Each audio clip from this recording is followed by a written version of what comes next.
ওই তো লজেন্সুস একটি স্কুটির উপর ঘুমাচ্ছে। এই লজেন্স, এই পটল কোথায় রে? কিরে, নেশা টেশা করেছিস নাকি? পটল কোথায় তোর গুরুদেব পটল? ওই তো পটল স্কুটির পা রাখার জায়গায় অঘরে ঘুমাচ্ছে।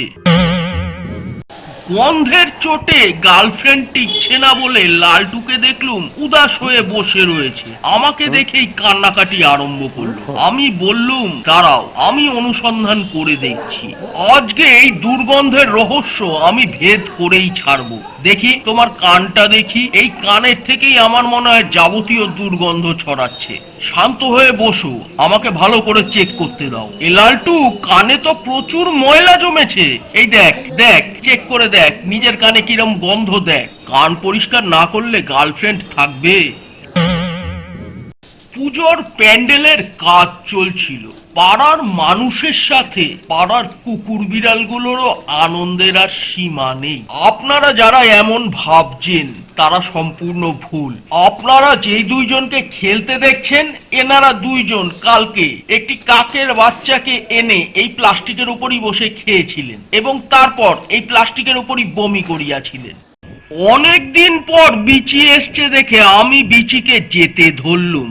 বিচি এখন পাশের পাড়ায় তার প্রেমিকার বাড়ির সামনেই থাকে। আমার সাথে কালে কসমিনে দেখা করতে আসে।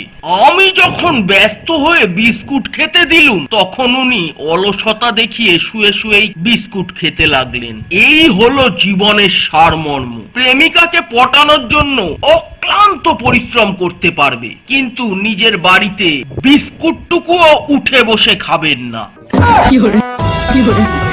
ও কাকিমা, ও কাকিমা, একটা হজমোলার প্যাকেট দিন। ওই দেখুন, ঘটি উল্টে গেছে। যাওয়ার সময় আমাকে বললেন আজকে ওনাদের দোকানে নাকি বিকেলে চাউমিন টিফিন দিয়েছিল।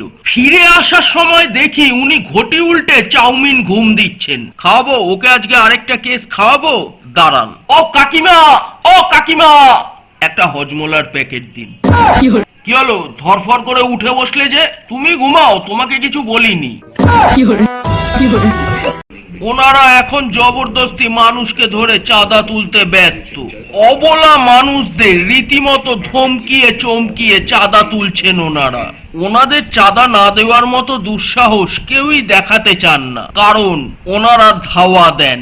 ওনারা বাড়ির বাচ্চাদের হাত থেকে চিপসের প্যাকেট, বিস্কুটের প্যাকেট ছিনিয়ে নেন। ওনারা বয়স্ক দাদুর মাছের প্লাস্টিক পর্যন্ত ফাঁসিয়ে দেন। তাই ওনাদের চাঁদা না দেওয়ার রিস্ক কেউ নিতে চান না।